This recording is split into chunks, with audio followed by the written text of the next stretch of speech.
Bonjour à toutes et à tous. Et merci Madame Guély, Madame la Présidente, de m'avoir accueilli. Vous m'avez d'ailleurs demandé de venir spontanément et j'ai, à vrai dire, un peu réfléchi avant de venir parce que je connaissais la Société archéologique pour avoir été adhérent pendant très longtemps en fait. Il y a quelques temps. Et dans les bulletins, on parlait beaucoup d'archéologie, de Révolution française. Et c'est vrai que présenter l'histoire du Grand Bazar paraissait un peu anecdotique. Voilà.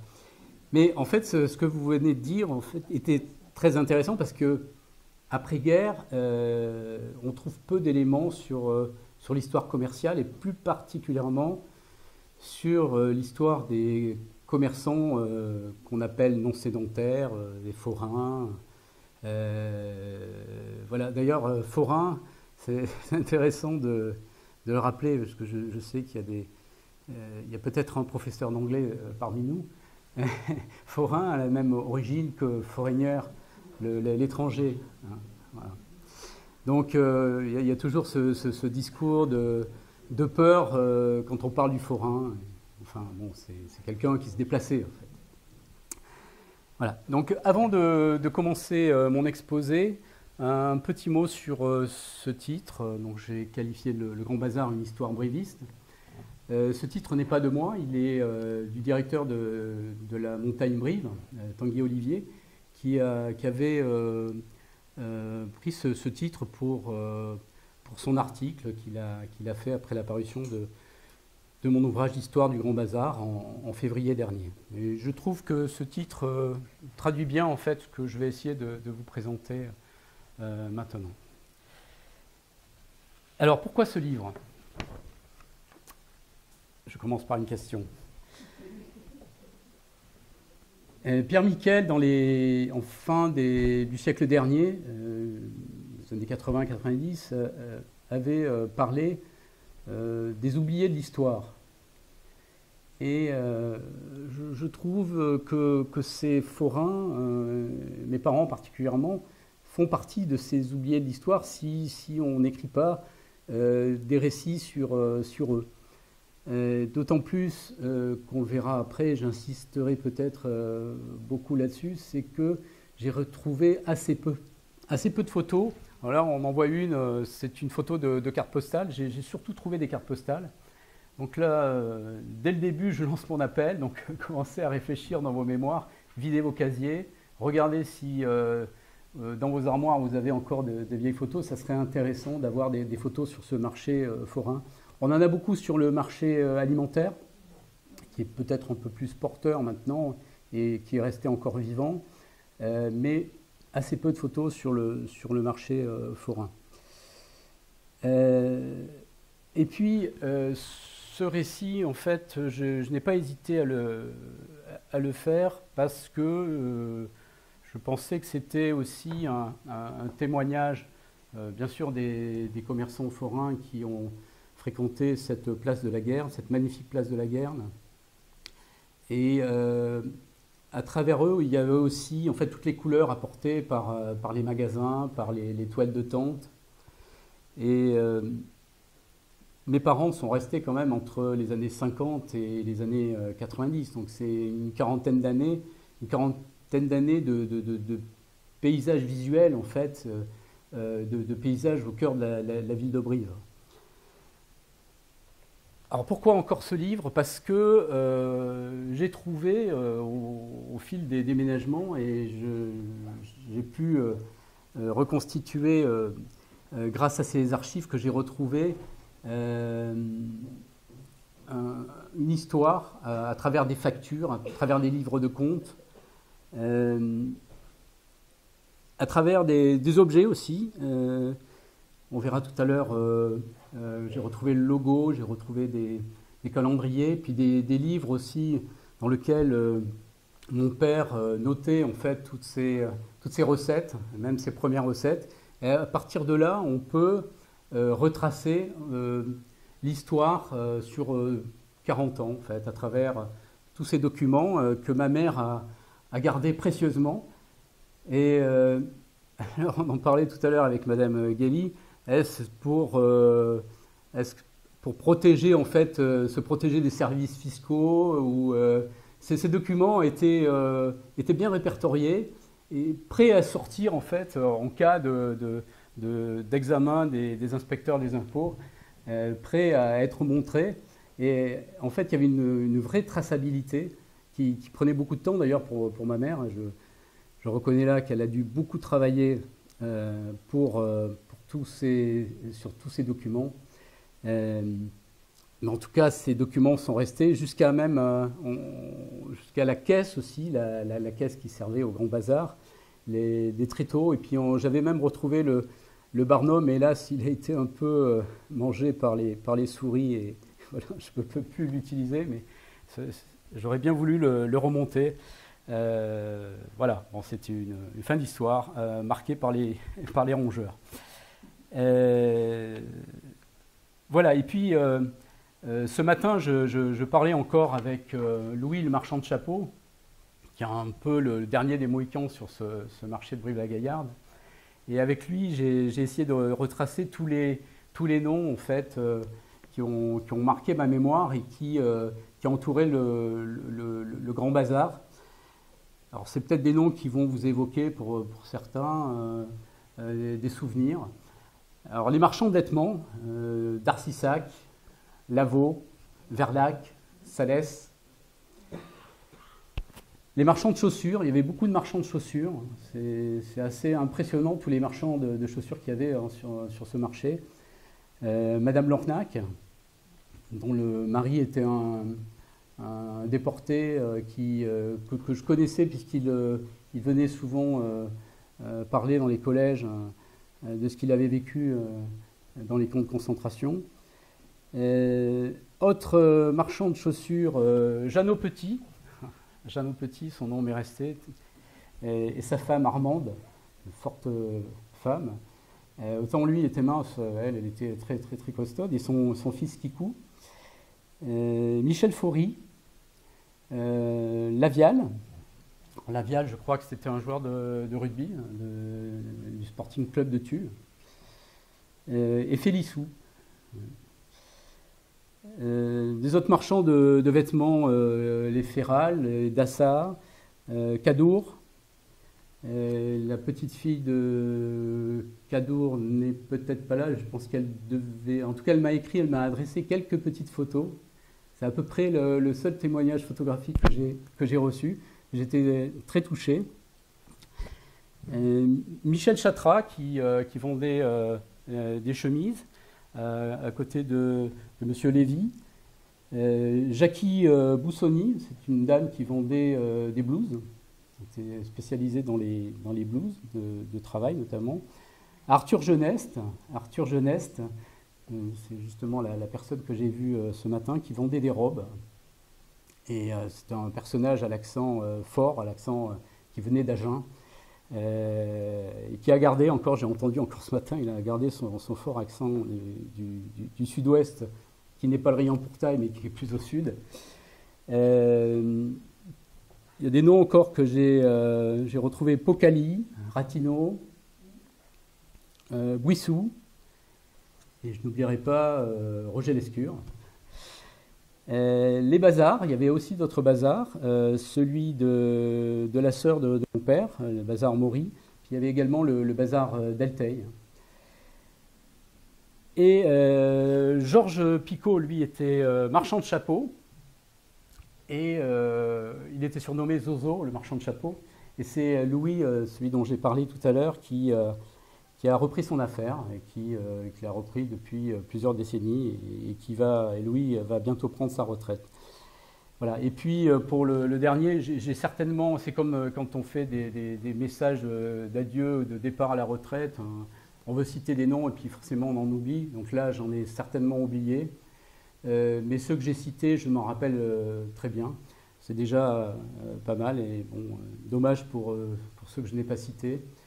Je citerai en dernier Armand Le Camelot. C'était un personnage assez extraordinaire qui venait de la région parisienne et qui avait un bagou assez exceptionnel.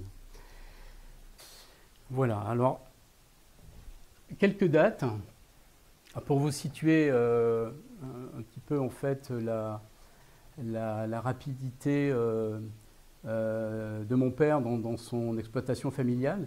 Donc, Élie Vincent est né à la Mazires-Basses, dans une famille de 6 enfants. C'est une région, pour ceux qui connaissent, qui est assez quand même dure et granitique. Donc c'est assez dur pour la culture. Et mon père était le cadet de la famille de 6 enfants et il n'a pas tenu à rester en fait à la ferme. Et son désir était de partir. Et puis en plus, il est né en 1932. Donc en 1946, il avait 14 ans. Et dès 14 ans, dès l'âge de 14 ans, il a essayé de suivre ses frères et particulièrement un de ses frères, le frère Émile. Émile qui également avait un bazar à Brive, mais qui avait aussi une boutique rue Toulzac. Voilà, je sais qu'il y a une personne qui m'avait interrogé, mais ils avaient un commerce en montant sur la gauche, rue Toulzac, dans le bas de la rue Toulzac, et puis un autre, place du Civoire. Voilà. Voilà. Donc, à 18 ans, donc en 1950, mon père est pressé d'aller sur les routes et de devenir commerçant. Il restera commerçant non sédentaire toute sa vie. Parce qu'il ne supportait pas, à mon avis, d'être dans un commerce enfermé. Il voulait que ça bouge tout le temps. Il était très, très actif. Et donc, dans les années 50, on l'a peut-être oublié de nos jours, mais à cet âge-là, on n'est pas encore majeur à 18 ans. Il fallait attendre l'âge de 21 ans.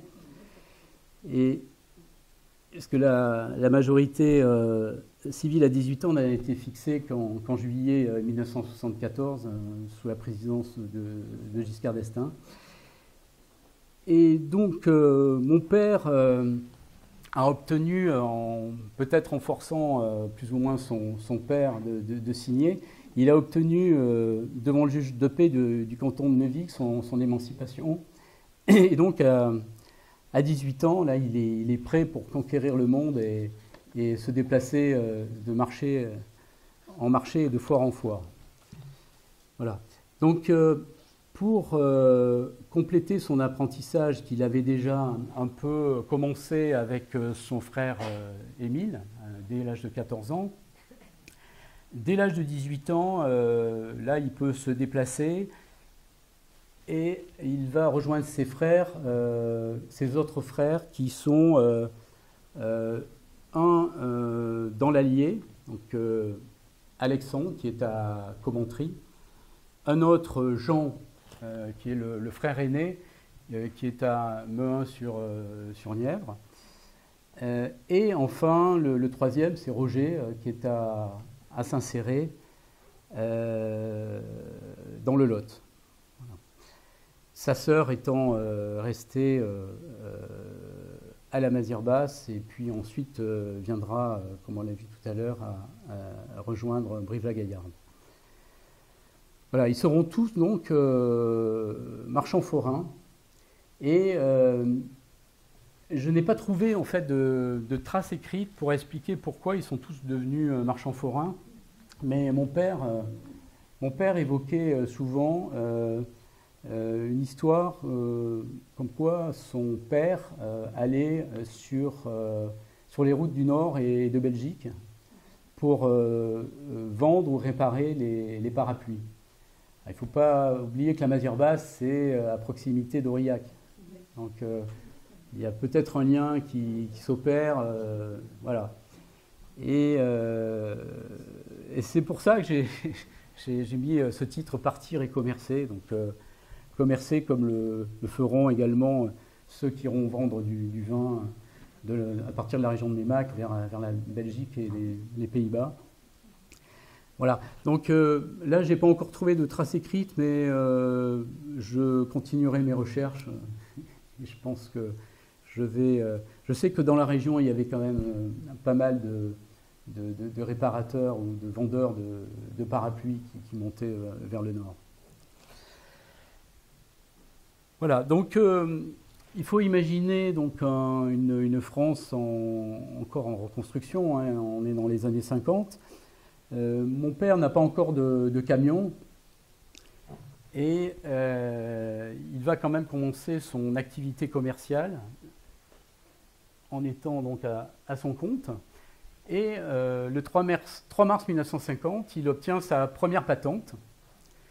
Et sur cette patente, il est indiqué, enfin je crois lire, mais je pense que c'est la réalité, marchand forain avec balle. Et balle, ça rappelle la balle, comme les colporteurs. Voilà. Donc, je pense qu'il devait suivre, pas forcément avec un véhicule, mais il devait accompagner donc ses frères avec son peu de marchandises. Donc, une marchandise qui progressivement il va développer, enrichir d'articles et devenir. Il va apprendre le métier en fait avec ses frères et puis peut-être tester des articles qui sont plus ou moins qui plaisent plus ou moins et qui se vendent peut-être mieux, certains mieux que les autres. Et il va commencer aussi à découvrir des entreprises qui vont rester fidèles pendant plusieurs décennies. Je crois que j'ai dans mes sacs des factures d'Opinel. On a des factures d'Opinel sur plus de 30 ans en fait. Ça c'est intéressant. C'est marrant parce que le logo aussi évolue, même les adresses d'Opinel évoluent. Et donc à travers aussi cette naissance, on voit les premiers fournisseurs de mon père. Son premier livre carnet en fait de contes sur lequel il relève à partir d'une écriture un peu tremblante. Il est assez peu allé à l'école, mais comme je dis dans le livre, il a suffisamment appris pour apprendre à lire le journal tous les jours. Donc il savait lire et il savait surtout compter. Et dans le commerce, c'est peut-être le principal. Et donc c'est son premier mois, là, le mars 1950. Il vient d'avoir 18 ans, comme dit la chanson. Et il note précisément donc, les lieux dans lesquels il suit ses frères. Donc là, c'est le frère de l'Allier, puisqu'on voit qu'il est noté notamment Montluçon, Commentry, aux Anses qui doit être dans la Creuse, hein, de mémoire. En tout cas, c'est à la périphérie de Commentry. Donc là, de mars à juillet, vous ne verrez pas défiler tout le carnet. Mais en tout cas, c'est des carnets. J'ai retrouvé les 3 carnets jusqu'aux années 80. Donc c'est assez intéressant. On voit tous les montants. On peut tracer des courbes. J'ai pas eu le temps, mais des graphiques, voir l'évolution des marchés. Donc dans les premiers temps, il navigue pas mal. Hein. Donc mars à juillet 1950 dans l'Allier et en Creuse. Ensuite en août en Corrèze et dans le Lot. Déjà, il fait ses premiers pas dans les foires au marché de Tulle, d'Alassac, de Brive, Beaulieu, Argentat, Saint-Céré. Donc là, c'est quand il accompagne son frère qui est à Saint-Céré. Puis ensuite, en septembre, il rejoint l'Allier et la Creuse, puis le Cher et la vallée de la Loire. Donc quand on lit le carnet, on a l'impression qu'il fait une visite de tourisme. On voit des villes comme Loches, comme même sur Nièvre aussi qui apparaissent. Donc on a l'impression qu'il fait de la visite touristique, mais je pense que ce n'était pas du tout le cas à l'époque. En 1952, quand il a un petit peu fait son tour, pas de France, mais au-dessus en tout cas autour de la Loire et un peu au-dessus au nord de Brive. En 1952, on s'aperçoit que la place de Brive devient de plus en plus régulière en fait dans ses emplacements. Et 1952, c'est peut-être un tournant. Je dis un moment qu'il a choisi Brive comme un peu comme son Eldorado. Il s'y sentait bien, je pense. Et puis le fait qu'il y ait son frère Émile lui a servi quand même pas mal d'appui. Peut-être que son frère Émile l'a aidé financièrement à démarrer. Peut-être qu'il lui a donné des parapluies, enfin des tréteaux, l'équipement pour s'installer. En tout cas, en 1952, on sent qu'il est prêt à s'installer définitivement sur le marché de Brive-la-Gaillarde. Alors bien sûr, il ne fait pas que le marché de Brive-la-Gaillarde. À l'époque, il travaillait, je pense, quasiment tous les jours. Par la suite, il ne travaillera quasiment pas le dimanche. Mais au début, il travaillait quasiment tous les jours. Donc, il fait bien sûr les marchés et foires, enfin, plus particulièrement les marchés de Brive-la-Gaillarde, donc le mardi, le jeudi et le samedi, comme chacun sait, mais aussi les marchés aux foires de Tulle, de Perpezac, d'Alassac, d'Onzenac, Argentat, Uzerche, Masseret, Objat, Pompadour, Juillac, Vigeois, Seillac, là pour les villes et villages de Corrèze, Le Lardin, Salignac, Sarlat, Montignac, Terrasson en Dordogne, puis les 4 routes, Vérac et Saint-Céré dans le Lot. Voilà. Le 6 novembre 1952, pour briser cet élan prometteur,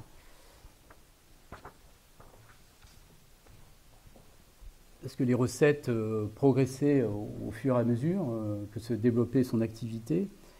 Mon père est affecté au 12e bataillon d'infanterie jusqu'au 1er mai 1954. Et pendant ces 18 mois, il a su les rendre actifs puisqu'il a passé son permis de poids lourd. Et ça, c'est déterminant pour la suite. Et le 1er mai 1954, donc, il peut reprendre ses activités commerciales. Donc le 1er mai, plus précisément, le 1er mai 1954, il est libéré des obligations militaires. Mais 3 jours après, le 4 mai 1954, il ne perd jamais de temps, hein, vous voyez, il est toujours très actif, toujours dans l'activité. Il dépose à 22 ans une demande d'immatriculation en qualité de marchand ambulant en articles de Paris et toile cirée. C'est beau. Voilà. Et le 30 juillet 1954, il fait assurer à Brive à la Société commerciale automobile du Centre un camion Citroën 9 chevaux à essence, qui possède une charge utile de 2 tonnes. Donc c'est là, à mon avis, que commence la vraie aventure du bazar et du barnum. D'autant plus qu'un livre d'enregistrement des salaires nous apprend que les premiers employés ont été embauchés juste après, au début 1955. Le premier employé s'appelle André. Il est domicilié à Juillac et il est embauché dès le début de l'année en janvier. Et le deuxième, Jean-Louis, originaire de La Gaine, le rejoindra en septembre aux mêmes conditions de salaire. Donc à l'époque, il est payé 16 156 francs, logement et repas compris par mois, et pour des semaines à l'époque de 45 heures. Alors, l'hôtel-restaurant Brune, qui était au-dessus du Brune, 39 avenue de Paris, près du théâtre, comme il était indiqué sur le document, sur la facture, semble les avoir hébergés, ces 2 employés, et nourris certains soirs. Parce qu'en fait, un venait de Juillac, l'autre de La Gaine, ils n'avaient pas les moyens, surtout quand il y avait des grosses foires le lendemain, d'être là de bonne heure. Et donc mon père leur avait réservé chambre et repas pour le soir. Alors va se dérouler encore un autre problème pour le Grand Bazar. Ces jeunes employés n'ont pas encore 20 ans. Et en 1956, il est indiqué pour tous les deux, sur le cahier de tenue des salaires, parti le 31 mai. Or, cette date précède de quelques jours le départ de mon père en juin pour la guerre d'Algérie et aussi certainement celui de ses employés. L'activité du Grand Bazar qui commençait à prendre de l'envergure avec l'aide de ses vendeurs allait brutalement s'arrêter pour plusieurs mois. Car mon père, rappelé à l'activité militaire, est parti de Marseille sur le ville de Tunis, débarquera à Alger le 10 juin 1956 pour une aventure dont il ne voulait pas, comme dit le chanteur Serge Lama. Il ne restera toutefois, je vais dire que 3 mois, il restera 3 mois en Algérie, car il était victime de salmonellose et il sera orienté rapidement vers l'hôpital militaire de Bordeaux pour une convalescence de plusieurs semaines et sera renvoyé définitivement dans ses foyers le 4 décembre 1956 à la Mazière-Basse. Il avait encore une adresse à la Mazière-Basse. Alors cette guerre-là qui aurait pu finalement mettre en péril le commerce de mon père en éloignant notamment les clients, n'aura été finalement qu'une parenthèse regrettable, que mon père vivra toutefois comme une blessure pendant toute sa vie. Il parlait assez peu, bien sûr, comme toutes ces personnes qui sont parties en Algérie. Il avait cette blessure, il ne parlait jamais de cette guerre. En 1957, donc, il a oublié l'Algérie et cet épisode regrettable. Mon père est domicilié 12 rue Gutenberg.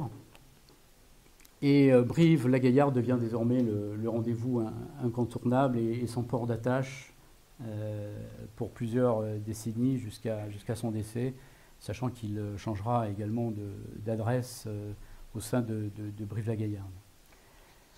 Voilà, il continue de noter dans ses carnets le montant des recettes des marchés et des foires, avec des noms toutefois qui commencent à apparaître. Et là, on va stabiliser marché et foire. Donc il y a Brive, mardi, jeudi et samedi, Lubersac, Montignac, Souillac, Saint-Thirier, puis un peu plus tard Gourdon.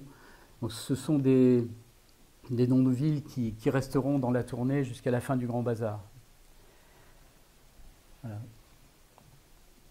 Il remplit méthodiquement, comme on l'a vu, son carnet jusqu'en juin 1960.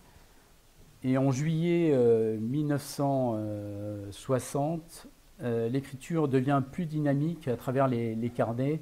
Et c'est une écriture plus dynamique et plus sûre aussi.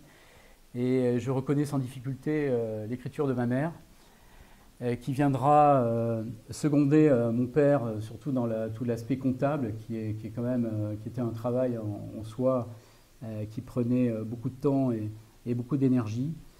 Et l'aventure va se poursuivre désormais à 2 personnes, au moins à 2 personnes, puisqu'il y aura, même dans un contexte international perturbé, notamment la guerre froide et puis la guerre d'Algérie qui n'est pas encore terminée, l'activité du Grand Bazar comptera jusqu'à 7 employés dans les jours les plus fastes, dans les années 70-80. À partir du moment où mon père a des employés, il pourra monter en fait un barnum plus important et pouvoir développer en fait un commerce digne de ce nom avec des centaines d'articles. Alors ici vous avez une représentation du barnum. Alors ça c'était vraiment le premier, il était un peu plus petit que ceux qu'il aura plus tard. Il faisait 14 mètres de long sur de mémoire 4 mètres de large, je ne vois plus trop les côtes en fait. En tout cas, celui-là faisait 14 mètres de long et largeur 4 mètres. Et il faut s'imaginer donc une toile assez importante, tenue par des piquets et qui était tendue par des chaînes, et avec un toit à 4 mètres de hauteur. C'était vraiment un beau chapiteau. Un beau chapiteau qui nécessitait de chaque côté en fait, du barnum de planter de lourds piquets en ferraille à partir d'une masse. Donc il fallait quand même être costaud pour enfoncer ce piquet dans la place de la Guerle, enfin dans la terre de la place de la Guerle.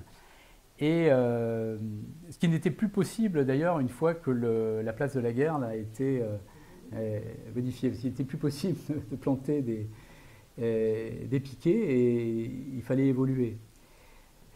Voilà. Et donc cette toile de tente avait bien sûr pour vocation de protéger les employés mais aussi les clients.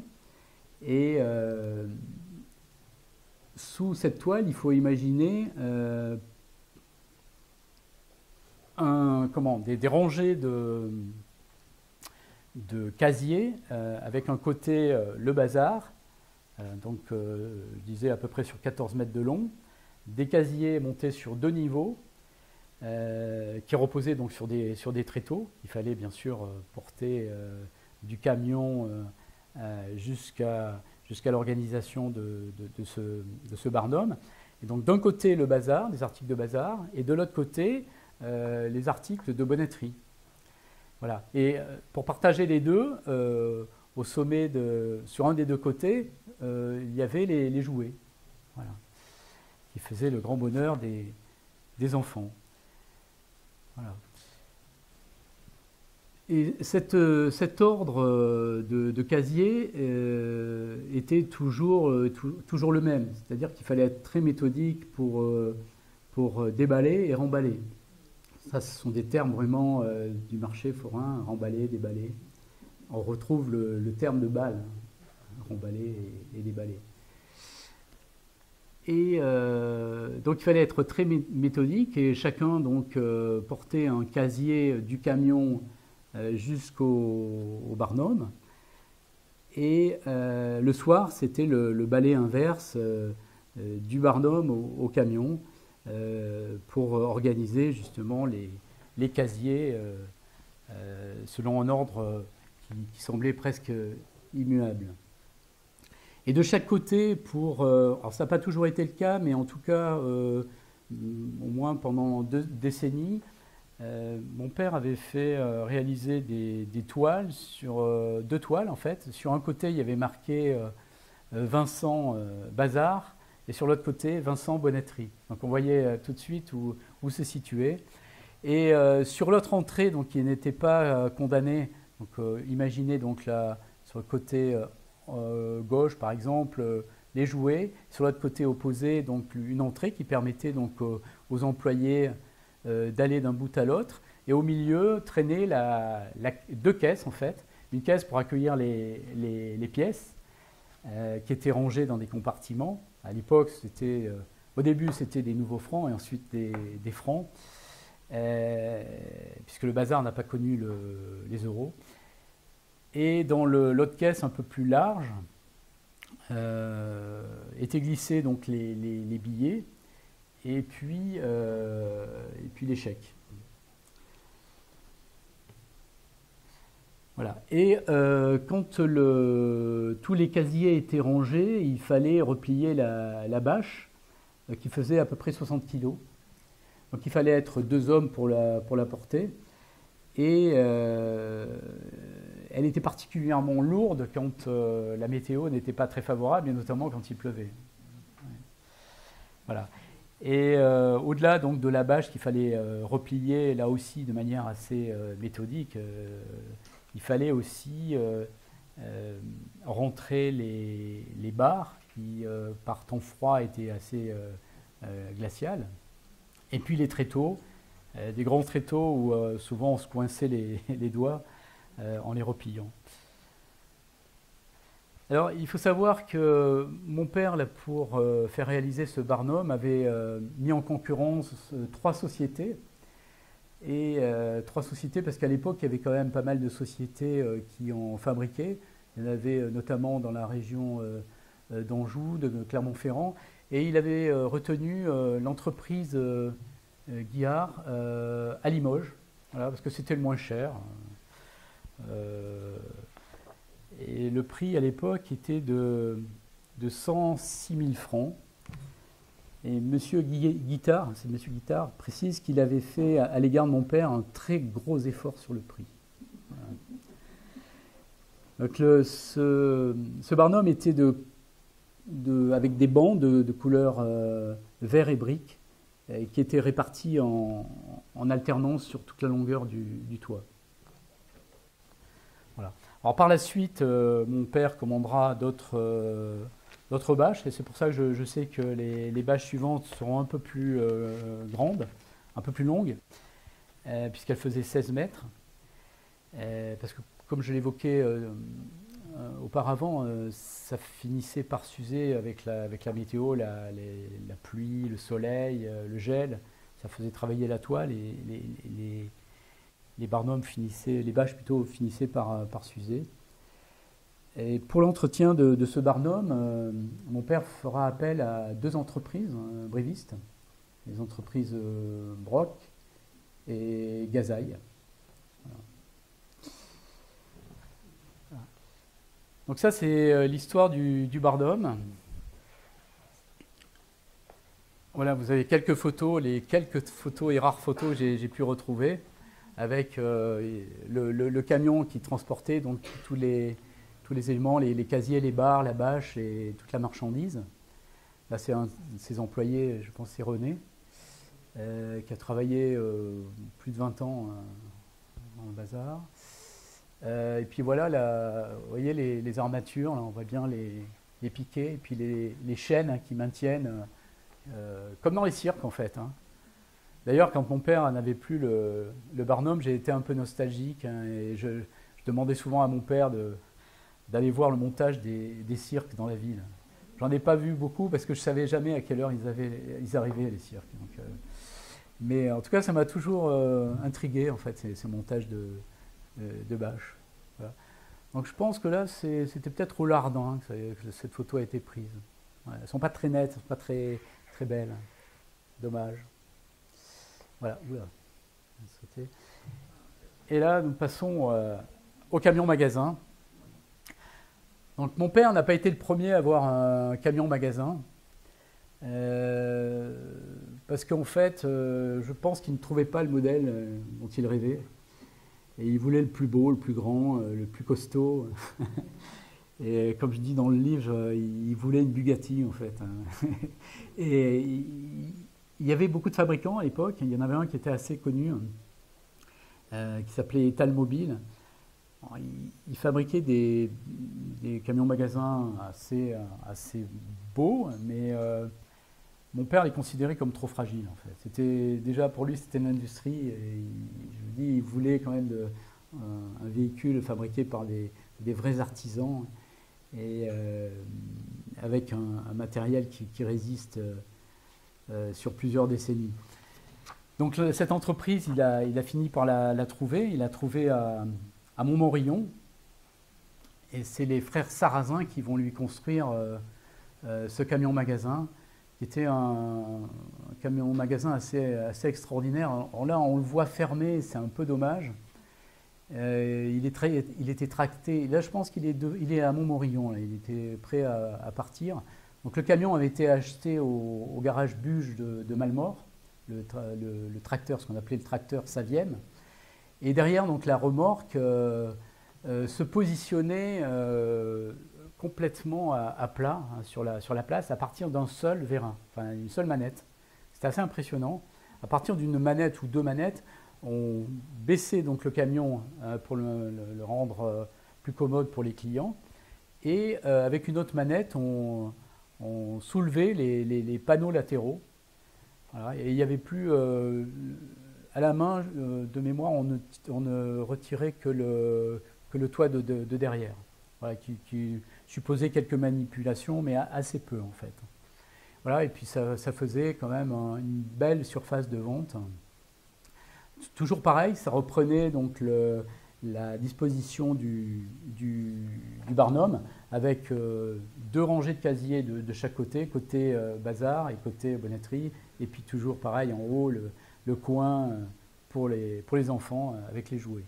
Voilà, et toujours pareil, c'était les mêmes caisses. Mon père avait récupéré les caisses du barnum, donc c'était les mêmes caisses en rouge orangé, voilà, et qui ont gardé la même couleur aujourd'hui.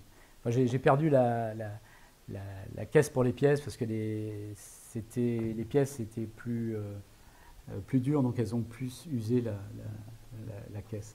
Celle des billets était plus résistante a priori.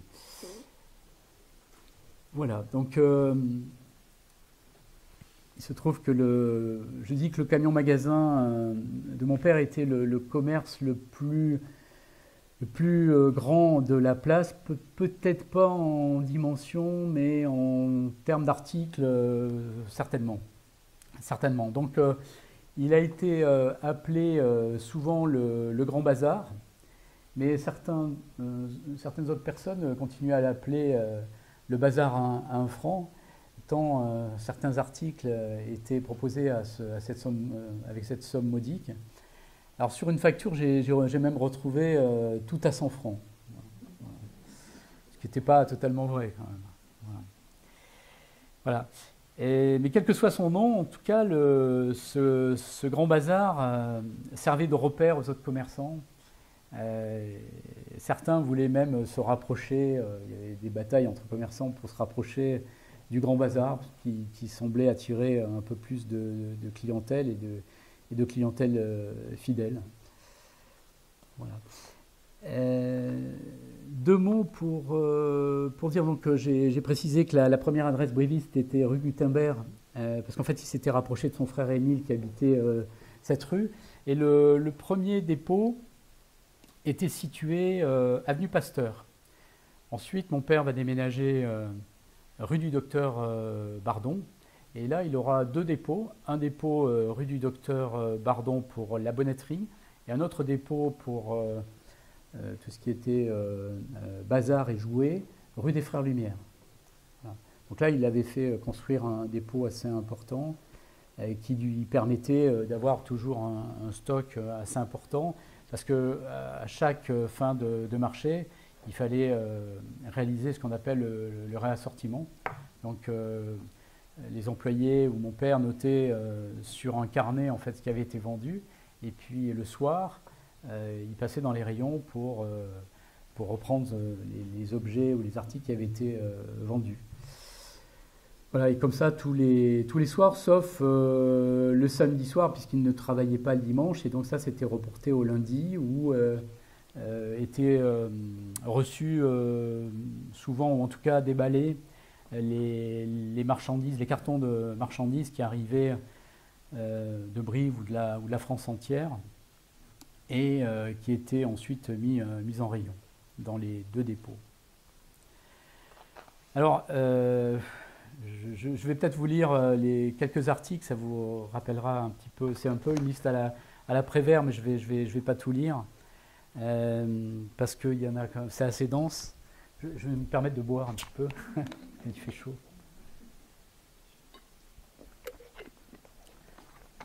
Alors, je vous lis un petit peu, c'est cette liste à la Prévert. Vous m'entendez bien, en fait, parce que oui, ça va. Il serait temps de vous le demander. En vrac, en allant simplement puiser dans ma mémoire ou en relisant avec une certaine délectation les factures qui, à travers la liste des commandes, alignent un riche recensement comptable, les articles défilent un à un et viennent se présenter au fil des années et des saisons de chaque côté du grand bazar. Côté bazar, des casseroles, des fétous, des marmites, des plats ronds, rectangulaires ou de forme ovale, des couvercles petits et grands modèles en aluminium avec des poignées en bakélite, des écumoires, des louches pour le potage ou pour servir les fruits dans l'alcool, des friteuses, des plats à œufs, des passoires, dont celles en forme de chapeau chinois. Des cuillères à café en inox, des cuillères en bois, des balayettes, des balais, des brosses à laver en chien-dent, des brosses à habits, des brisgés en caoutchouc, des porte-savons, des couverts à salade en hêtre ou en cerisier, des boîtes à sucre, du savon de Marseille extra pur, 72% d'huile d'olive, des savons et crèmes à raser palmolive, des brosses à barbe, des brosses à ongles, des paires de ciseaux, des doseurs en verre 2 centilitres pour les boissons anisées, des râpes à fromage, des batteurs à œufs, des fouets de cuisine, des éplucheurs économes, des limonadiers, des vide-pommes, des fusils à aiguiser les couteaux, de la pierre d'Alain pour cautériser les coupures du rasoir sur les visages, des dessous de plat, des crochets, des sachets de boule antimite qui dégageaient une très forte odeur chimique, des lacets de chaussures, des sachets d'élastique, des vases en cristal, des seaux, des bassines de différentes tailles et couleurs et des arrosoirs en plastique, des dessus de chaises, des pelotes de ficelle de cuisine, des savonnettes Cadom, des savons d'onge à l'amande douce ou mon savon au lait,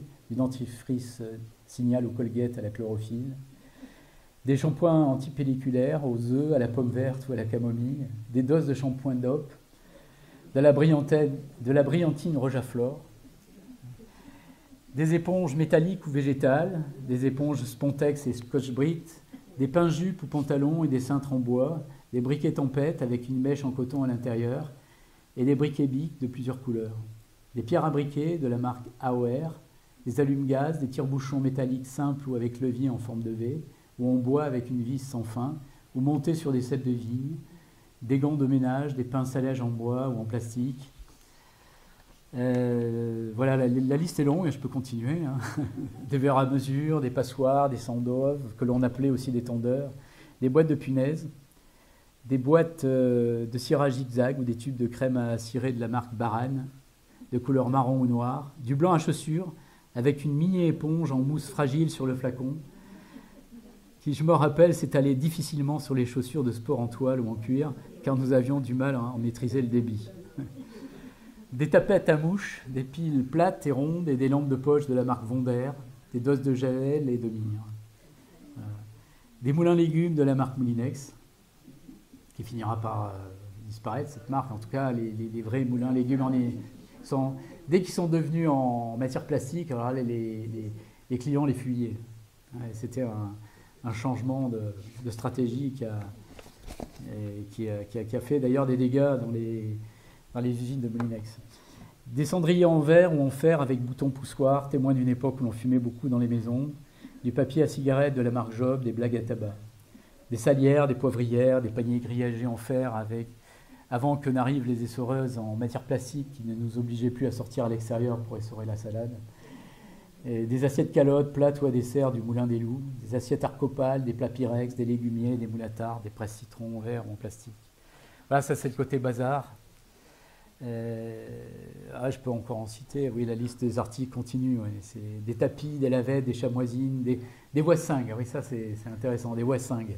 Mon père avait fini par apprivoiser ce nom de voissingue, parce qu'en fait, elle venait de Belgique, ces voissingues, ou du Nord. Et sur les factures, il était indiqué voissingue. Et alors j'ai retrouvé, en fait, ça se dit Sins aussi. Il allait sur le marché de Saint-Thirier, la Perche, et ça se dit Sins en fait. Et ici, on les appelle plutôt des toiles à laver ou des serpillières. Et Sins, je crois que c'est dans le Poitou, dans la région de Poitiers, qu'on les appelle les Sins. Voilà. Et ensuite, il y avait également des porte-monnaies en cuir, en forme de ballon de foot et bien sûr de rugby, des portefeuilles, des porte-billets, des porte-cortes en mouton grainé, des trousses maquillage, des fleurs artificielles aussi d'une grande variété qui imitaient presque à la perfection les roses, les œillets, les arômes, les cyclamènes, les chrysanthèmes. Des couteaux de poche, j'en parlais tout à l'heure, de la marque Opinel, référence la main couronnée, modèle numéro 5, 6, 7, 8, ou Virobloc, modèle numéro 6, 7, 8, 9, 10, 12, des couteaux de poche de tiers dont les manches étaient de couleur plus foncée, des moules à manquer, des moules à Savarin, des moules à Charlotte, des moules à Madeleine, des boîtes de rubans en collant pour mouches de la marque Fénéon, vous savez, les fameux rubans, des pressailles, des noyauteurs, des goupillons de plusieurs tailles pour nettoyer les biberons ou les bouteilles, de la toile émerie, de la paille de fer, et aussi donc des jouets. Les jouets, des voitures en matière plastique ou en métal comme les célèbres miniatures Majorette ou Nos Rêves. Voilà, des pelles, des râteaux, des seaux, des épées de chevalier, des pistolets à eau, Les poupées avec la fameuse Barbie et ses imitations. Des dominos, des Mikado, des petits tubes pour faire des bulles, des jeux de cartes, des sept familles de belote, des billes de toutes les couleurs, des balles, des ballons, la fameuse boîte ronde qui produisait un meuglement de vache. J'entends la retourner. Voilà, et puis des hochets, des bouliers, des peluches pour les tout petits. Alors, et côté bonneterie, la liste est plus courte, mais les articles sont aussi nombreux. Des bas, des collants, des mi-bas en mousse de nylon, des pyjamas pour enfants, des soutiens-gorge, des jarrettes, des bas mousse, des t-shirts pur coton ou pur drop mille, des collants en laine, des slips ou culottes pur coton, des gants de toilette, des torchons, des serviettes de table, des mouchoirs 100% coton, pas seulement de Cholet mais aussi des Vosges, des survêtements pour enfants, des joggings pour adultes, des caleçons ou des gilets de corps en chlorofibre. Ceux en pur coton peigné, blanc, chiné ou bleu marine étaient particulièrement agréables au toucher et bénéficiaient d'une clientèle assez fidèle. Les gens revenaient en fait par rapport à la qualité du coton. Des chemises de nuit en flanelle ou 100% coton, des chaussettes taille basse et haute en pure laine, des soquettes en coton ou pur fil d'Écosse pour enfants ou pour adultes, des bretelles, des ceintures en cuir ou sky, des aiguilles, des épingles à tête, des épingles de sûreté, des épingles à cheveux, des barrettes dorées, des bigoudis, des peignes de poche, des démêloirs, des brosses à cheveux, des filets à chignon, des foulards pour la pluie à pois blanc, des capuches de pluie de poche, du coton à repriser, des nappes et des napperons. Voilà. Ah, je pourrais continuer la liste, j'ai cité qu'un extrait là, mais je savoure quand même cette liste d'objets. Et donc vous voyez quand même les articles étaient nombreux sur le Grand Bazar.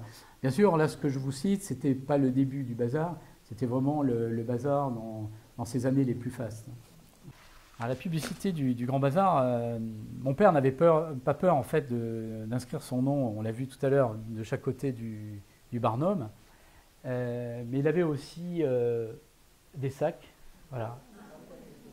Et il a créé un logo, enfin ce qu'on appelle aujourd'hui un logo, Vincent dans le vent avec un dracard. Donc c'était donner toute la puissance, la force commerciale.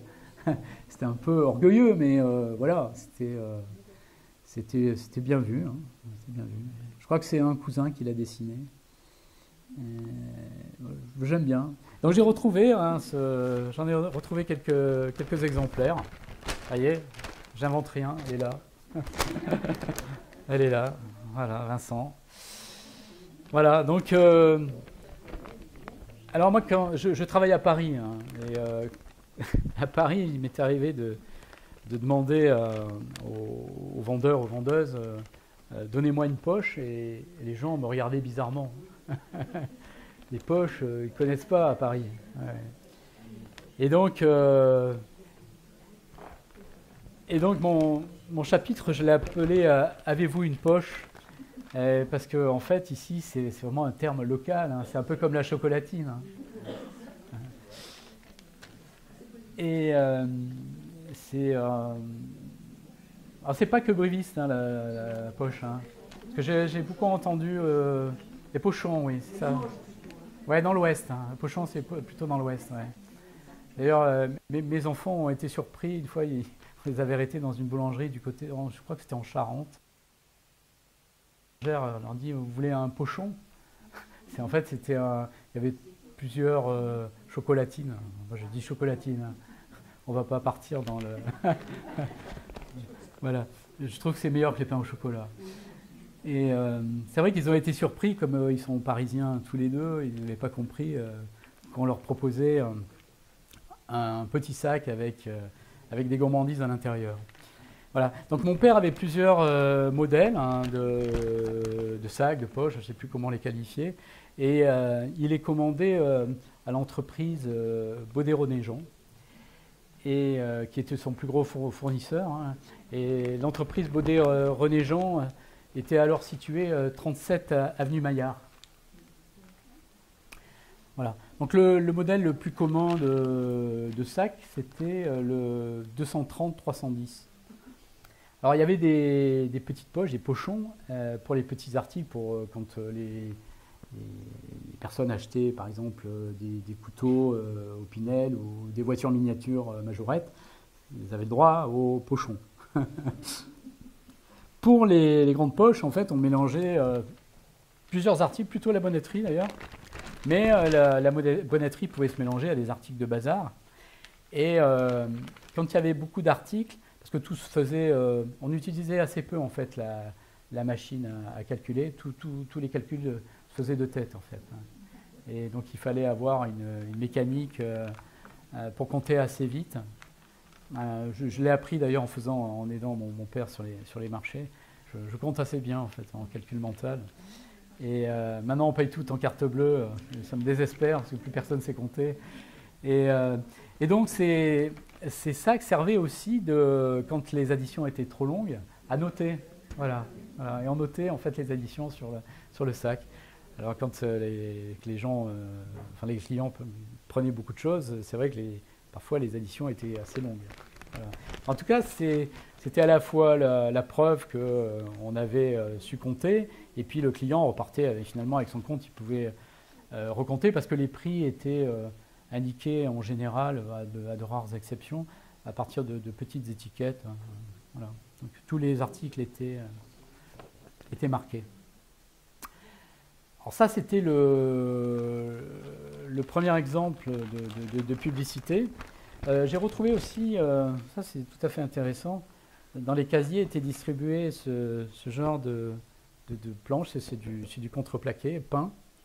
Il y avait un peintre qui faisait ça, hein, et qui mettait tout le long du bazar, en fait, il y avait, selon les articles, les précisions de prix. Bon, il y en avait les 3 à 5 euros, voilà, vous les voyez en grand là. Les deux 1 franc, ouais, les deux 1 franc. Donc oui, c'était pas les deux, je sais pas ce que c'était, je crois que c'était de la toile émery peut-être, ouais, je me rappelle plus trop en fait. Et pour les meilleurs clients, mon père offrait chaque année, ça c'était fabriqué dans le Nord, dans une entreprise, de retrouver la facture, un calendrier, le fameux calendrier en tissu. Celui-ci est magnifique, hein, 1975, il est de toute beauté celui-ci. Hein. Ouais, je serais prêt à l'encadrer. Mais là, c'est un don uniquement pour la conférence. J'en ai plusieurs. Voilà, donc il y avait les chats, il y avait et chaque année, en fait, les clients fidèles recevaient leur calendrier. Voilà, c'est mimé, hein. Et voilà, celui-là, regardez, très belle qualité, hein. Ça a presque 78, vous voyez, c'est quand même hein, très belle qualité, hein, au toucher. C'était une usine du Nord, en fait, qui fabriquait ça. Je ne me rappelle plus exactement du nom, mais on la retrouve dans le livre. Le dernier, ça c'était le thème. Les thèmes. Donc il en commandait chaque année 700. Donc on peut considérer qu'il y avait au moins 500 bons clients, quoi. Voilà. Mais au final, 500 clients, on peut les trouver assez facilement parce que au-delà on verra après, en fait, il ne restait pas qu'à Brive, donc voilà. Je pense que je vais relancer des séries parce que à vous entendre, voilà, vintage, hein. Ouais. Et c'est vrai que de nos jours, là, on en parlait dernièrement, les commerçants n'offrent quasiment plus rien. Hein. Ça devient dur pour tout le monde. Voilà. Donc ces calendriers étaient souvent, quand l'année était terminée, étaient transformés en torchons, en fait. Un métier difficile, hop, un métier difficile, ça ne veut pas tenir, je ne sais pas pourquoi, un métier difficile, c'est difficile. Alors, peut-être que je ne le dis pas suffisamment dans mon livre, dans mon récit, ce métier est difficile. Peut-être pour ça que le marché, ouais, il n'y a plus beaucoup de commerçants non sédentaires. Donc le marché de Brive, lui, n'impliquait pas trop de kilomètres, hein, puisque mon père donc, était successivement à rue Gutenberg, ensuite rue Docteur Bardon et ensuite chemin des Tourneries. Donc en fait, c'était très proche. Hein. Il suffisait de faire quelques centaines de mètres ou après 2 ou 3 kilomètres pour se retrouver place de la Guerre. En revanche, pour aller sur d'autres marchés, il fallait quand même prévoir entre 3/4 d'heure et 1 h 30 de trajet. Et notamment pour se déplacer à Gourdon, dans le Lot ou à Saint-Thirier, avec des routes à l'époque qui étaient quand même pas simples. Et surtout quand on se retrouvait au cœur de l'été avec les touristes là, sur la Nationale 20, c'était pas évident, hein, avec des gens qui doublaient n'importe comment le camion. Mon père pestait souvent dans son camion là, après la plaine de Planche-Torte, là, où il y a quelques virages assez durs à négocier. Donc aller à Gourdon ou à Saint-Thirier, en fait, ça supposait de partir au moins 1 heure avant. Et parce qu'en fait, comme le bazar était grand, il fallait arriver aussi parmi les premiers. Voilà. Et à Montignac, c'était vraiment devant l'église. Et je me rappelle, il y avait un curé qui pestait souvent parce qu'il avait oublié que le mercredi c'était jour de marché à Montignac. Et comme il avait oublié de sortir sa voiture, c'était toujours les cris à n'en plus finir. Et un marché très sympathique d'ailleurs, Montignac, j'en ai gardé d'excellents souvenirs. Et c'est là, je raconte aussi dans le bouquin, c'est là où mon père achetait les premières fraises et les premières asperges. Et ça, ce goût m'est toujours resté, des asperges qui venaient de la Dordogne ou de la Vézère.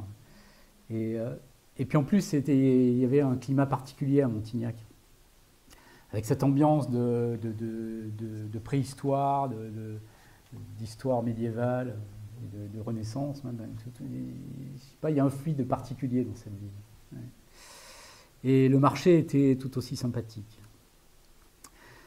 Voilà. Alors, là, à l'époque, il fallait être installé quand même avant 8 heures. Hein, avant 8 heures, et puis parfois plus tôt. Et mon père aimait bien d'ailleurs cette première heure où il y avait quand même pas mal de clients. Et c'était en général les bons clients. Voilà. C'était des clients fidèles, ils savaient ce qu'ils voulaient surtout. Ouais. Voilà, donc je vais passer un peu vite parce qu'il fait chaud, j'ai l'impression que... Voilà. Donc le cadre de travail correspondait plutôt à celui des employés et celui qui incluait donc le déplacement, l'organisation du marché, mais ensuite aussi après avoir emballé, il fallait aussi remettre des marchandises pour le lendemain. Et pour cela, on bénéficiait en plus du camion, d'une fourgonnette 2 chevaux, voilà, qui permettait d'amener le lendemain ce qu'on avait vendu la veille. Et pour les gros marchés, il y avait même un camion, un petit camion en fait, hein, surtout pour les grosses foires. Voilà. Alors, ce cadre de journée de travail correspondait plutôt au temps des employés, mais le temps de travail de mes parents était beaucoup plus long. Ils avaient le même que celui des employés, bien évidemment, mais chaque soir, il fallait aussi compter la recette. Et ça, c'était fastidieux, surtout quand il y avait beaucoup de pièces. Ouais. Et alors, ma mère me disait souvent ne confonds pas les recettes avec les bénéfices. Parce que moi, je voyais beaucoup de pièces, hein, forcément. Je me disais, voilà, on est riche. Mais non, parce que tout repartait quasiment à la banque le lendemain. Donc, mais en tout cas, je les ai beaucoup aidés à faire les rouleaux de pièces. Voilà. Et, donc ça, c'était après la foire, donc on comptabilisait la recette. S'occuper aussi du recrutement quand il fallait recruter des employés, mais aussi organiser la paye des employés. Puis aussi, il fallait, puisque pour vendre, il faut aussi acheter des marchandises, il fallait accueillir des représentants. Et ça prenait du temps. Et puis là, il fallait pas se tromper non plus quand on faisait les achats. Alors ces représentants étaient de véritables personnages. Hein. Certains parcouraient la France entière dans des gros bolides, plutôt des Citroën à l'époque. Et ils s'arrêtaient souvent, ils faisaient souvent étape à Aubazine. Voilà, il y avait des hôtels importants à Aubazine. Et bien sûr, l'étape de mon père était incontournable. Parce qu'en fait, il savait un petit peu les articles qui allaient se vendre il avait une intuition commerciale aussi, il savait acheter. Donc, voilà, et autre temps important, et ça c'était plutôt suivi par ma mère, c'est le suivi des commandes et le paiement des factures. Voilà. Plus tout ce qui avait trait, donc, outre les fournisseurs, tout ce qui était lié à la banque, à l'URSSAF, les visites chez l'expert comptable, payer l'assureur, le garage. Voilà, donc c'était quand même assez fastidieux. Voilà. Alors un métier difficile, donc très long en termes de temps de travail, mais un métier difficile à travers la météo aussi. Parce que les jours de marché ou de foire, ce sont des rendez-vous fixés à l'avance, mais on ne sait pas quel temps il va faire. Donc la pluie était souvent redoutée, et aussi le froid, parce que surtout quand le froid et le verglas empêchaient en fait les camions de sortir. Et puis là, ce qui est intéressant, c'est que ma mère notait en face de chaque recette la météo du jour. Ce qui veut dire que la météo avait une influence assez forte en fait sur les recettes. Et là, le 5 janvier, il se trouve que c'est ma date anniversaire, mais ça n'a rien à voir. Le 5 janvier 1985, ma mère note moins 12. Et ce marché précédait la foire des rois du 7 janvier, qui avait eu lieu cette année, là, un lundi. Et c'est le fameux mois de janvier 1985. Moi, j'étais au service national à Toulouse.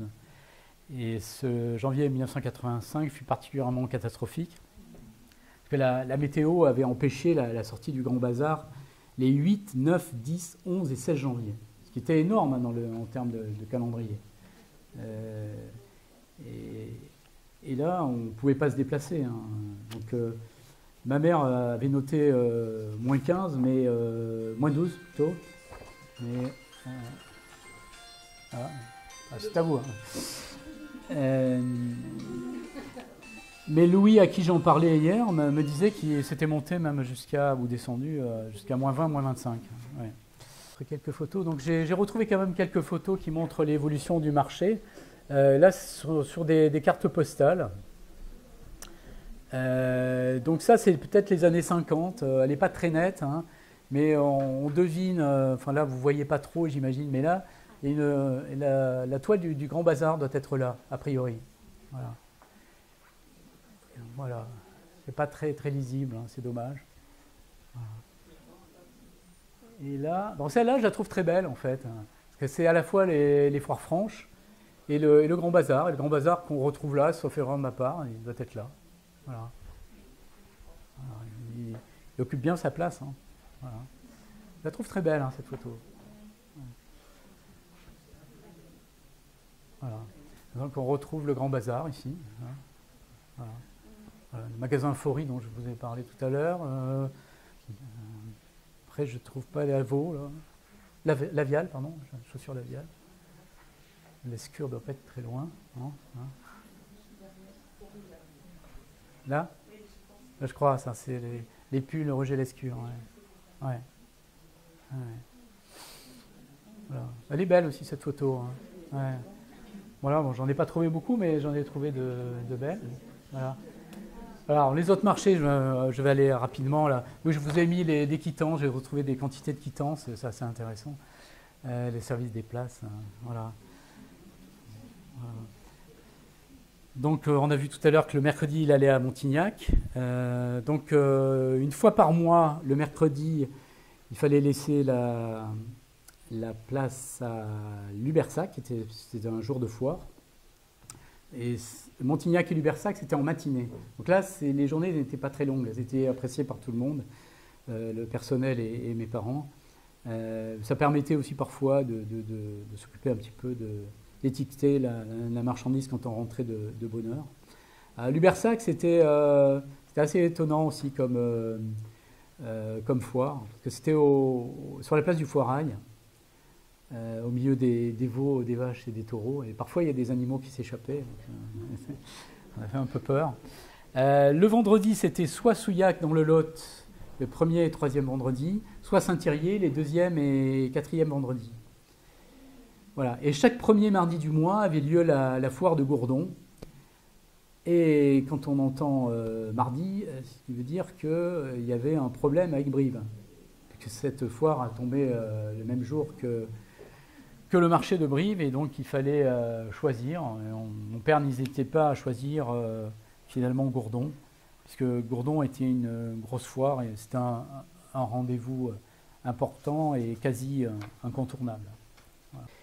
Alors j'ai mis deux petites histoires autour de deux personnages, parce qu'en fait, je vous ai mis le maréchal Brune et sa statue. Donc vous êtes bréviste, vous avez vu que le maréchal Brune avait changé de position, son visage a un peu évolué, enfin sa statue a un peu évolué.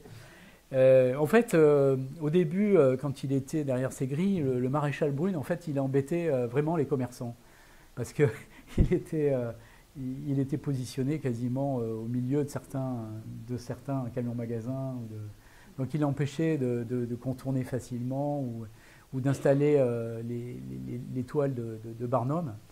Par la suite, le marché a été bien sûr déplacé avec la création du parking souterrain.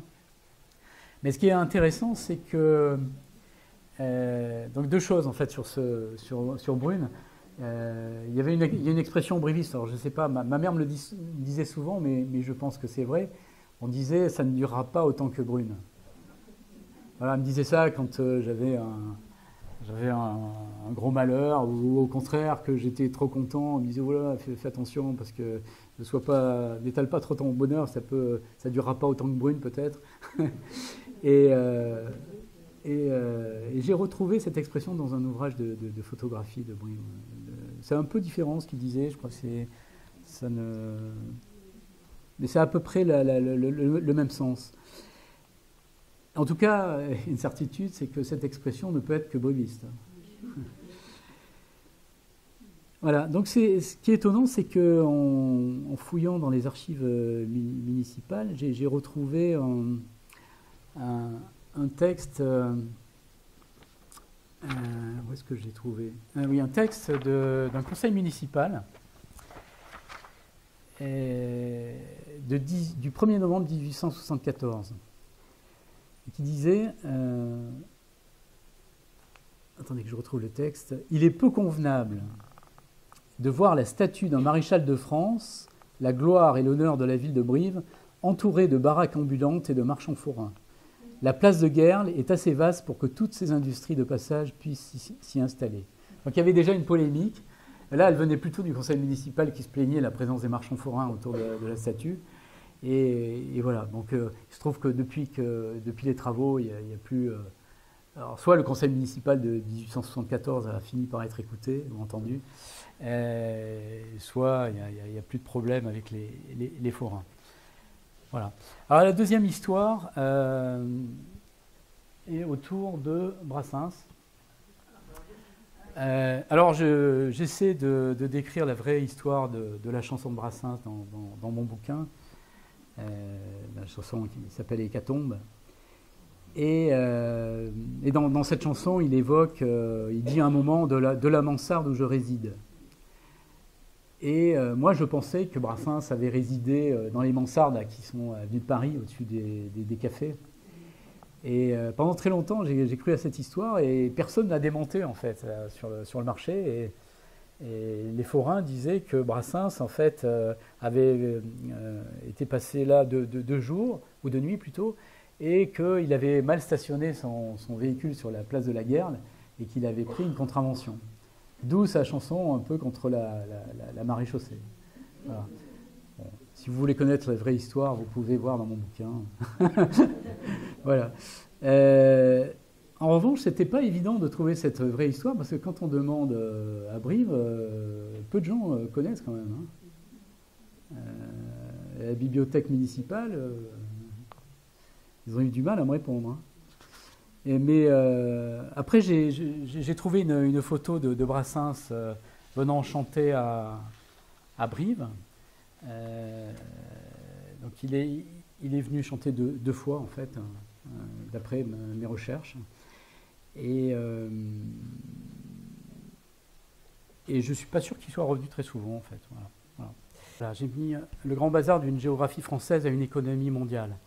parce que le Grand Bazar ne va pas sans, bien sûr, ses fournisseurs.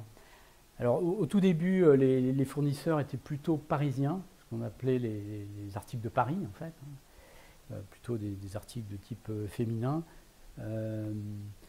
Mais par la suite, mon père se fournira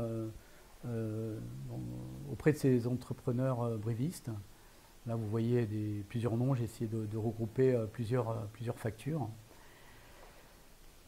J'ai essayé de les lister. Il y avait la parfumerie Maloney, frère, 40 avenue Jean Jaurès. Ils fournissaient des boîtes de lames de rasoir. Les comptoirs du centre, établissement Granier Père et Fils, de rue Lamartine, qui fournissaient des slips et des maillots en coton. La mercerie centrale, 8 rue Charles Tessier, qui fournissait des gants, éponges, des bavoirs et des mouchoirs. L'entreprise Bastardi, rue Scribe, qui livrait régulièrement plusieurs dizaines de paires de soquettes fines, premier choix. Et des chaussettes, des culottes. Et voilà, après on trouve d'autres entreprises brivistes, les établissements Maillet, 28 avenue Édouard Herriot.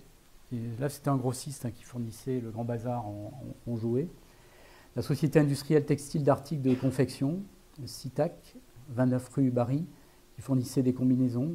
La Sodap, 4 rue Lamartine, des polos et des paires de bas. La société de distribution textile, Soditex, 15 rue de l'Hôtel de Ville, des slips et des maillots. La confection industrielle, Simo, est une manufacture de sous-vêtements indémaillables. 66 avenue du Maréchal Foch. Elle fournissait plutôt des slips. Voilà, et puis la société Félix Chaussade, 22 avenue Jean Lursard. Elle fournissait des soutiens-gorge. Voilà. Par ailleurs, on retrouve aussi d'autres entreprises en Corrèze. Bon, il y a des établissements Palus qui fournissaient la corde. Cette entreprise existe encore puisqu'elle a été reconnue comme entreprise de France. Enfin voilà. Il y avait Roger Bourrier aussi qui fournissait des cintres. Des cintres et des pinces en jupe en bois verni. C'était de toute beauté d'ailleurs. Et la manufacture de pierre à briquet Flamme France à Varèse qui fournissait des recharges en pierre pour les briquets pour allumer cigarettes et gazinières. Voilà. Alors, pour le reste, le Grand Bazar se fournissait aussi dans la région, en Creuse, dans le Cantal, en Haute-Vienne, en Dordogne, mais aussi dans le reste de la France avec des points importants quand même comme Oyonnax pour les matières plastiques, le Nord pour les articles textiles, le Gard aussi pour les collants et les sous-vêtements. Tout à l'heure, on a parlé d'Opinel, Thiers pour les couteaux, et la Savoie donc pour Opinel. Voilà, donc j'ai retrouvé aussi des noms tout à fait intéressants des entreprises là, qui étaient plutôt hexagonales, avec c'est surtout les appellations que j'ai trouvées tout à fait intéressantes. La fonderie en coquille, spécialiste du pressail des noyauteurs, la manufacture de brosserie, voilà, donc, la fabrique de filets noués, filets à provision, la manufacture d'ornements, de coiffure, la manufacture de tissus éponges. Voilà, il y a totalement des noms assez exotiques. La manufacture de balais et balayettes. Voilà, et puis après est venu le temps des entreprises asiatiques. Et là, on vivait déjà, vous voyez là encore, là, on trouve Opinel, hein, je vous disais tout à l'heure Opinel, on voit plusieurs générations d'Opinel, c'est assez intéressant. Voilà. Et à droite, vous voyez la première facture qui vient d'Asie. Et donc là, mon père ne le savait pas, mais c'était le début de la fin de la toute-puissance du commerce hexagonal. Parce qu'en fait, la quasi-provenance était hexagonale jusque dans les années mi-70, mais à partir de la crise de 1974, on a senti qu'il y avait un mouvement international. Et tout est venu du Havre, en fait. Hein. C'est le point d'ancrage de cette invasion. Voilà, et le 19 novembre 1976, c'est peut-être celle-ci, en fait, il y a des feuilles très fines qui portent la trace de plusieurs contrôles et qui venait en fait de Taïwan. Donc là, mon père a commandé il a réuni en fait tous ses collègues et toute la famille pour essayer d'avoir parce qu'en fait il fallait aussi commander beaucoup d'articles hein, pour être sûr d'être livré. Donc là ils ont commandé 7000 soupules, ce qui est énorme. Donc ils ont inondé tous les frères et tous les collègues qui vendaient, bien sûr assez loin du Grand Bazar. Il ne fallait pas non plus se concurrencer. Et puis après, sont venues plus progressivement ces entreprises asiatiques. Bien sûr, là on a vu en fait que l'économie mondiale était complètement bouleversée. En tout cas, l'économie française était bouleversée et s'ouvrait à une économie mondiale. Et c'était aussi la fin des représentants. Avant, on voyait les représentants et progressivement, on les a vus disparaître. Certains venaient même presque pleurer en disant à mon père qu'ils venaient d'être licenciés. À l'époque, on ne parlait pas de licenciement pour les représentants. Et là, subitement, la vague a été très rapide. Parce on le vit encore d'ailleurs. On le vit encore. À travers les disparitions de la plupart de ces industries qui tenaient quand même la France. C'est un peu moins vrai en Italie, mais en France, ces petites industries ont beaucoup souffert et pour la plupart disparu. Alors j'ai noté 2 chiffres pour la fin. On arrive à la fin. Voilà, fin du Grand Bazar. C'est un humour un peu douteux, mais bon. Alors, le Grand Bazar est mort quelques mois après le décès brutal de mon père en 1991. Il n'avait pas encore 60 ans. Alors, ma mère n'avait pas son permis poids lourd et il lui était impossible de reprendre l'activité si ce n'est trouver un employé qui avait le poids lourd et qui accepte surtout de conduire ce mastodonte de la route. Hein. C'est pas évident non plus à conduire. Alors, il y a un collègue qui tenait un bazar, M. Delteil, qui l'a aidé pendant quelques mois. Et je suis très reconnaissant, même si également lui est décédé quelques mois après. Donc il a aidé dans un premier temps pour déplacer le camion de la rue du Docteur Bardon sur la place de la Guerre. Donc ma mère ne faisait plus que les marchés de Brive, n'allait plus à l'extérieur. Puis après, elle a vendu le camion, elle a bradé la marchandise. Et puis elle a licencié le personnel qui est resté à licencier. Et ça, c'était aussi un passage très douloureux. Parce qu'en fait, on vit ensemble, hein, on est employés et employeurs, on vit ensemble au quotidien. Donc c'est compliqué. Et puis licencier, c'est toujours un moment douloureux. Et donc ça a été un moment très, très douloureux pour ma mère. Voilà, donc le bazar est mort aussi en 1991. Voilà, donc 2 chiffres ouais, pour finir, qui ne sont pas très glorieux peut-être, mais aujourd'hui 60% des communes de France n'ont pas de commerce. 60%, c'est énorme. Voilà, et le deuxième chiffre, c'est qu'en moyenne, les Français passent 54 commandes par an, soit plus d'un achat par semaine sur Internet. Voilà. Donc je conclus mon livre en disant le commerce est devenu un grand bazar et c'est pas forcément le bazar que je préfère. Voilà pour la conclusion.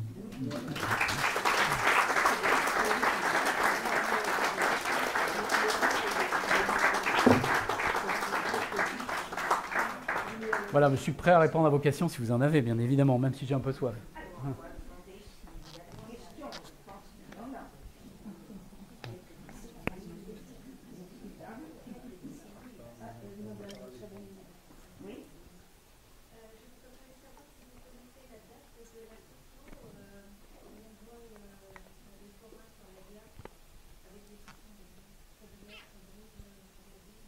À Brive Magazine, oui, j'ai la date.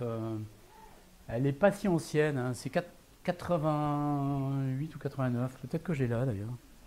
Je vous dirai. Hein. Oui. Puisqu'en fait, il y a la date sur le magazine, donc au moins celle-là, je la connais. Ouais. Ça, c'est des années 80. C'est une très belle photo. Hein. Brive-Notre-Ville, oui. Oui. Est-ce que vous faisiez un inventaire une fois par an Oui, mais j'ai pas retrouvé d'éléments pour. Oui, il y avait un inventaire, oui, qui était aussi fastidieux. Oui, je me doute. Oui, ça, c'était assez compliqué à vivre. Ouais. Voilà, et puis. Et l'arrivée du plastique, ouais, dans les jouets, oui. Alors le plastique, il y avait beaucoup de fournisseurs à Oyonnax, en tout cas, qui venaient d'Oyonnax, à travers les fleurs en matière plastique, les bassines aussi, j'ai parlé des bassines, des cuvettes. Ouais. Et puis, il y avait quand même une industrie assez développée, qui existe encore d'ailleurs à Oyonnax. Hein. C'est peut-être l'une des rares industries à avoir résisté. Parce qu'en fait, c'était une industrie déjà très robotisée. Il m'était arrivé de visiter justement certaines usines de peignes avec mon père à Oyonnax. Et déjà, il y avait juste un robot qui produisait les peignes. Hein. C'est des peignes qui sortaient par milliers chaque jour. Ouais.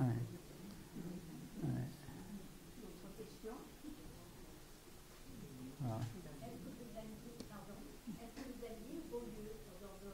Alors ça, c'était plutôt mon oncle de Saint-Céré qui allait à Beaulieu-sur-Dordogne. Ouais.